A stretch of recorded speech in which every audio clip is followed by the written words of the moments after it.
नमस्कार, आप देख रहे हैं हमारा समाचार और मैं हूं आपके साथ दिव्या शेखर। फिलहाल मैं सैटेलाइट हॉस्पिटल मौजूद हूं और यहां पर 24 तारीख को एक घटनाक्रम होता है।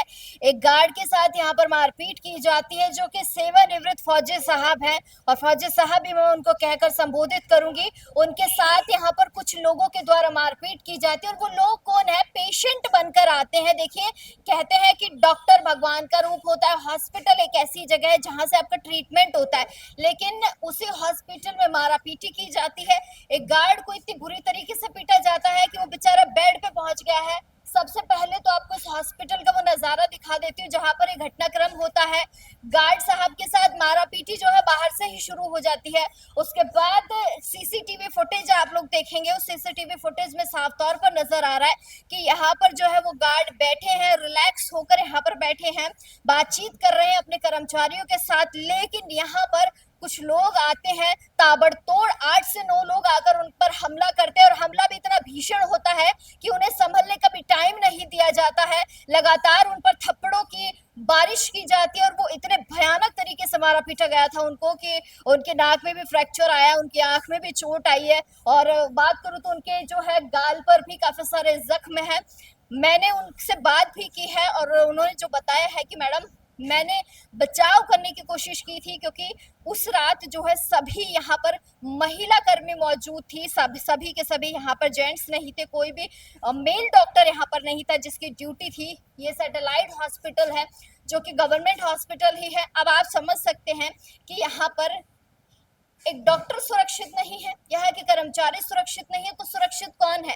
और ऐसे ही पेशेंट जो भेड़िए के रूप में आते हैं, उनका क्या किया जाए? और सबसे बड़ा सवाल तो ये उठता है साहब, 24 का एक घटनाक्रम होता है, रात 10 बजे का एक घटनाक्रम बताया जा रहा है। उसके बाद 25 में निकल गई है, 26 में निकल गई है और 27 में निकल गई है। और आज की अगर मैं तारीख की बात करूं तो आज तारीख हो चुकी है 28, यानी कि 28 के 5:05 हो रहे हैं।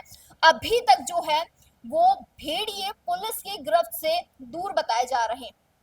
सीसीटीवी पुलिस के पास है, हॉस्पिटल तक ने सीसीटीवी प्रोवाइड करवा दिया, उसके बावजूद भी ऐसी क्या खामी है या ऐसी कौन सी लापरवाही है जो पुलिस प्रशासन कर रहा है, जो पुलिस प्रशासन उनको पकड़ नहीं पा रहा है, या ऐसे कौन से बड़े सरफरिश्ते का हाथ उन पर है कि पुलिस भी डर रही है उनसे। 8 से 9 लोग आते हैं हॉस्पिटल में, इस तरीके से तो हॉस्पिटल में घुसकर किसी मरीज को भी जख्मी कर सकते हैं, या किसी महिला डॉक्टर पर भी हाथ मार सकते हैं, या किसी महिला कर्मचारी को भी वो चोटिल कर सकते हैं। इसका मतलब तो कोई भी सुरक्षित नहीं है। ये कर्मचारी है जो उस समय मौजूद थी जब ये हादसा हुआ है, 10 बजे के करीब का हादसा बताया जा रहा है। मैं इनसे एक बार पूरा घटनाक्रम जानूंगी कि क्या हुआ था उस रात को। मुझे एक बात बताइए कि कितने बजे की बात है ये अपने 10 बजे की उसके बाद की बात है, 10 बजे बाद की। 10 बजे की बात। यहाँ एक बात बताइए, कितने आदमी थे उस समय हॉस्पिटल में? कितने लोग मौजूद थे? मतलब आदमी पूछ रही मैं, औरत नहीं पूछ रही।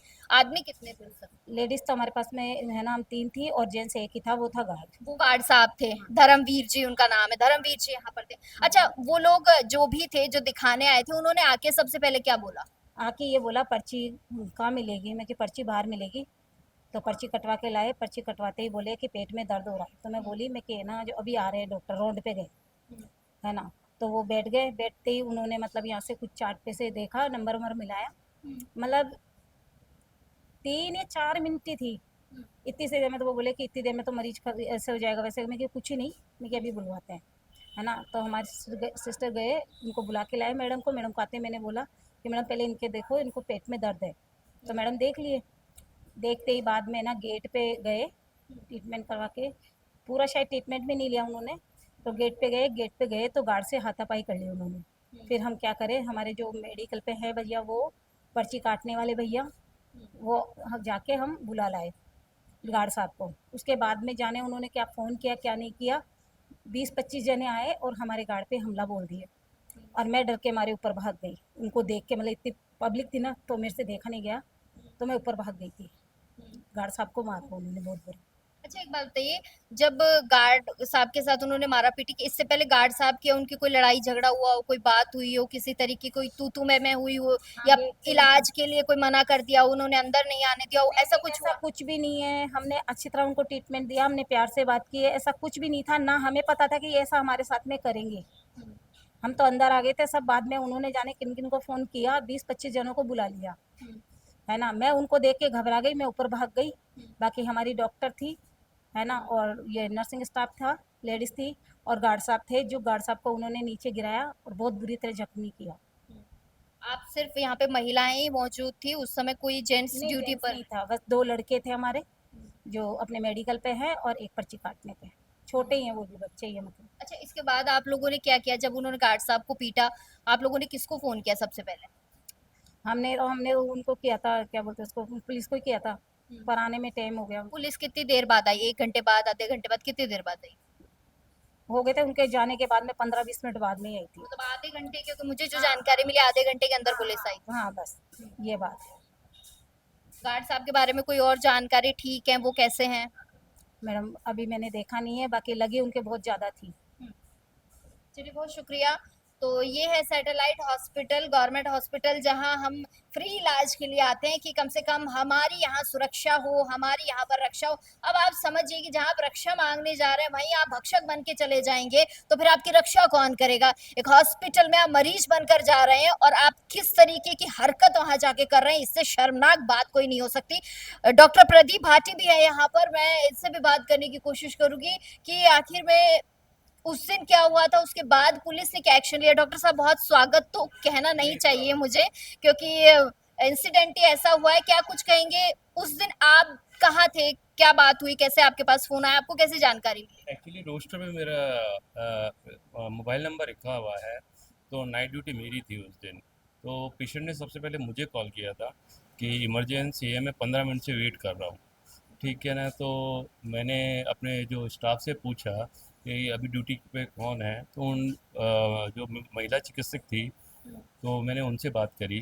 तो मैडम फटाफट नीचे आई, तो मैंने वापस से उनको फ़ोन किया मैडम को कि मैडम इसने मेरे को भी फ़ोन किया, तो मैडम ने बोला इसने मेरे को भी फ़ोन किया। तो उसके बाद मतलब मैडम मेरे से तो कम बात कर रही थी, पर वो मैडम से झगड़ रहे थे बहुत ज़्यादा, तो मैं चुप था उस टाइम। तो मैंने मेरी स्टाफ को ये कह दिया कि मैडम को स्टाफ को संभाल के थोड़ा ध्यान रखना, ठीक है ना। बहस तो एक्चुअली वहाँ यहाँ पे होती रहती है, पर संभाल लेते हैं हम, ठीक है। पर उस दिन ऐसा नहीं सोचा था कि ऐसा कुछ हो जाएगा। फिर थोड़ी देर बाद में हमारे जो डीडीसी के भगवान जो थे, भगवान जो मतलब दवाई वितरण केंद्र पे थे, उनका फ़ोन आया कि सर आप पीसीआर को फ़ोन करो। मैंने 11 बजे पीसीआर को फ़ोन किया। लगातार मैं पीसीआर को बोलते जा रहा हूँ, आप जाओ, वहाँ का माहौल ख़राब हो रहा है, वहाँ का माहौल ख़राब हो रहा है। पर पीसीआर नहीं आई, और ये दुर्घटना उनकी वजह से ही मैं मानता हूँ। फिर मैं उस टाइम रात को आया, रात को एसएचओ साहब को मैंने खुद ने बोला कि आप आते हैं यहाँ पे तो ये दुर्घटना नहीं होती। मैंने एसएचओ साहब को भी बहुत बोला हाँ, है। सही बात है, अगर समय पर आ जाते तो ये घटनाक्रम नहीं होता। ये अगर किसी कर्मचारी के या किसी पेशेंट के साथ भी होता तो मेरा एसएचओ साहब के साथ वही व्यवहार रहता, ठीक है मैम। और फिर एफआईआर के लिए वो विक्टिम को बोल रहे हैं कि आप विक्टिम को वहाँ पे स्थान पे भेजिए, बल्कि जो ब्लीड कर रहा है बहुत ज़्यादा। मतलब जो लहूलुहान है, एसएचओ साहब कह रहे हैं कि उसे बयान के लिए भेज दीजिए। हाँ, मतलब उसके लिए डीओ, जब मैंने उनसे रिक्वेस्ट करी, उन्होंने वो मेरे से लिखवाया लिखित में कि आप लिख के दे सकते हो कि वो वॉक नहीं कर सकता, तो मैंने लिखा है उस पर, ठीक है। फिर उनकी आईआर वगैरह जो भी है वो बनाई है, पर ये लापरवाही है। बात ये है कि उन्होंने उनको रखा 2 दिन और छोड़ दिया।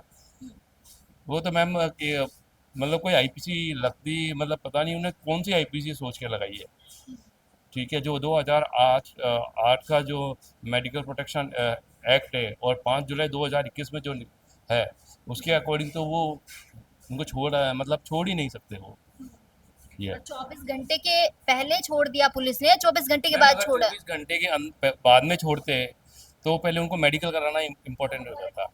और एक चीज़ आप देखिएगा, कैमरे के में एक जने ने शर्ट फाड़ रखा है, तो वो जो बंदा आ रहा है वो उस पर बोल रहा है कि मेरे को मारा, तो किसने मारा, किसने मारा। अगर यहाँ पे किसी ने मारा होता तो वो पुलिस उसकी मेडिकल करवाने तो आती ना यहाँ पे। उसका मेडिकल भी नहीं करवाया पुलिस ने, बल्कि वो शर्ट फाड़ के खड़ा हुआ है वहाँ पे। तो फिर आप देख सकते हो ना मैम, क्या ये मतलब पहले से, मतलब वो कल्प्रिट है, पहले से कल्प्रिट है, पहले से ही कल्प्रिट है वो, मतलब वो पहले भी ऐसा कर चुके हैं। हॉस्पिटल अथॉरिटी ने क्या एक्शन लिया इसके बाद? अथॉरिटी है, हॉस्पिटल ने तो एक्शन लिया है, उनको टाइम पीरियड दिया है वो टाइम पीरियड निकल गया ना, उसके बाद ही तो आज ये हुआ। अभी भी अभी भी वो 2 दिन का समय मांग रहे हैं।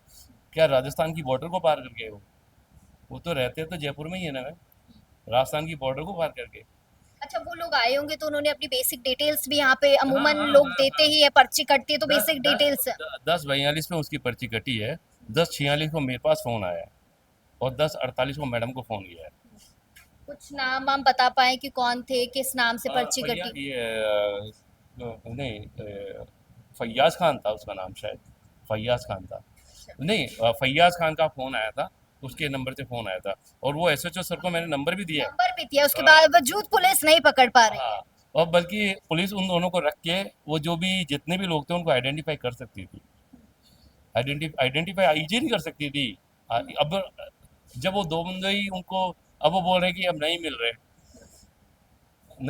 तो अब मतलब कैसे? 24 घंटे में आप कुछ नहीं कर सके, उनको 24 घंटे में छोड़ दिया आपने, और ये अब आप आइडेंटिफाई करेंगे? मतलब जब ग्रैब उनको मार रहा है तो ग्रैब को अंदर लेना चाहिए था ना, पूरे ग्रैब को, दो को क्यों अंदर करा? या फिर जो दो को उन्होंने अगर पकड़ा है तो उनके थ्रू उन ग्रैब को ले सकती थी वो अंदर, बल्कि उनको तो जब छोड़ और पुलिस दिया। आई तो वो सारे लोग यहीं मौजूद थे? नहीं, उस टाइम नहीं थे वो, पर वो पीसीआर के अंदर बैठे हुए थे। जैसे कि बात हुई, बोला कि 2 जनों को अंदर बैठाया, उस टाइम मैं भी गुस्सा आया कि बाहर बुलाओ उनको। ये वो तो वाजिब है कि गुस्सा तो आएगा ही। हाँ, सही बात है, एक सिक्योरिटी स्टाफ के साथ इतना बड़ा घटनाक्रम होता है। अच्छा वो भी एक मुझे, आर्मी कर्मचारी है, हाँ, ठीक, रिटायर्ड फौजी रिटायर्ड साहब है। फौजी है, ठीक है ना, ये है मैम। और हम तो वैसे भी निस्वार्थ काम करते हैं। बस बात ये है कि न्याय बहुत हमेशा हमेशा आप कहीं पे भी देख लीजिए, कोलकाता केस देख लीजिए, कोई सा भी केस देख लीजिए, अगर ऐसा चलता रहा ना तो ये प्राइवेटाइजेशन बढ़ता रहेगा और गवर्नमेंट में डॉक्टर्स आना बंद कर देंगे। अच्छा, मुझे एक बात बताइए, जो धर्मवीर जी हैं, फौजी साहब है, रिटायर्ड फौजी साहब, उनकी स्थिति कैसी है अभी? और अभी वो ठीक देखो है, उस दिन नहीं है? मैंने उनका फिजिकल एग्जामिनेशन किया था, ठीक है। उनको आई थिंक लेफ्ट साइड के जो लेटरल वॉल और मीडियल वॉल में एंटीरियो इंफीरियर एक्सपेक्ट पे, मीडियल वॉल पे तो इनको इंजरी थी और जो लिटल्स एरिया था वो डैमेज था और सब कंजेटल हेमरेज था, ठीक है ना, और कंटिन्यूस हैवी ब्लीडिंग थी। पुलिस से क्या एक्सपेक्ट कर रहे हैं? पुलिस क्या मदद कर पाएगी? 2 दिन में क्या पुलिस कर लेगी? अब वो तो मैम पुलिस से, आप पुलिस से जाके पूछिए 2 दिन में क्या करेगी, ये है ना, इतने दिन से क्या आप लोगों करेगी। को 2 दिन का समय दिया, यानी कि आज का और कल का? हाँ, पर इतने दिन क्या कर रही थी वो? आज जिस तरह से आज वो बोल के गई है कि हम उनको ढूंढ रहे पर वो मिल नहीं रहे, तो क्या वो राजस्थान बॉर्डर को पार करके, यानी वो राजस्थान से बाहर से आए थे क्या मतलब? चलिए, बहुत शुक्रिया डॉक्टर साहब। तो ये बड़ा सवाल बनता है, क्या वो लोग राजस्थान बॉर्डर क्रॉस कर चुके हैं? 24 तारीख का घटनाक्रम है। पुलिस जो है अभी भी समय मांग रही है कि हमें 2 दिन का समय और दे दीजिए। खैर, इस पूरे मामले पर एक बार एसएचओ साहब से भी हम बात करके देखेंगे वो क्या कुछ कहते हैं इस पूरे मामले पर, और जो गार्ड साहब है उनसे भी हम बात करने की कोशिश करेंगे। मेरी बात जरूर हुई है उनसे, लेकिन जिस तरीके से उन्होंने बताया है कि उनको चोटें लगी है, काफी जख्मी है, वो घर पर बेड रेस्ट पर है। एक बार ये गार्ड साहब से भी मैं मिलूंगी, क्या कुछ वो कहते हैं वो भी सारी चीजें आपको दिखाऊंगी। लेकिन आप समझ सकते हैं कि गार्ड जो कि गार्ड तो मैं उन्हें नहीं कहूंगी, क्योंकि सेवानिवृत्त जो फौजी साहब हैं वो ऑलरेडी देश के लिए लड़के आए हैं। यहाँ भी उन्हें रखा गया है तो हमारी हिफाजत के लिए रखा गया है। इतने राइट्स किसी के पास नहीं है भैया, you don't have any rights कि आप किसी को मारे इस तरीके से आके। अगर कोई बात होती है तो आपको भगवान ने बड़ा सारा मुंह दे रखा है, इस मुंह से बात कर सकते हैं ना आप। एक आदमी के लिए आप 10 से 15 बंदों को लेकर आ रहे हैं, कौन सा शेर खां बन रहे हैं आप? ये मेरा सवाल है उन लोगों से, अगर उनके पास ये बात पहुंचती है तो जरा आप भी एक बार देखिए कि ऐसा नहीं है कि हादसा कभी आपके साथ नहीं हो सकता, आपके साथ भी हो सकता है, लेकिन ये बिल्कुल गलत है। अगर कोई बात हो भी जाती है तो आपको बैठकर सॉल्व करनी चाहिए, आपको बात से बात करनी चाहिए। मारने पीटने का हक किसी ने किसी को नहीं दे रखा है। और लॉ एंड ऑर्डर की बात करूं तो अभी जिस तरीके से डॉक्टर साहब कह रहे हैं कि 2 दिन का समय और मांगा गया, खैर देखते हैं कि 2 दिन जो है पुलिस क्या कुछ करती है, क्या इसमें नतीजा निकल कर आता है, वो देखने वाली बात होगी। लेकिन आप तमाम छोटी बड़ी अपडेट्स के लिए बने रहिएगा हमारा समाचार के साथ। कैमरा सहयोगी राजकुमार के साथ मैं दिव्या शेखावत, हमारा समाचार। नमस्कार।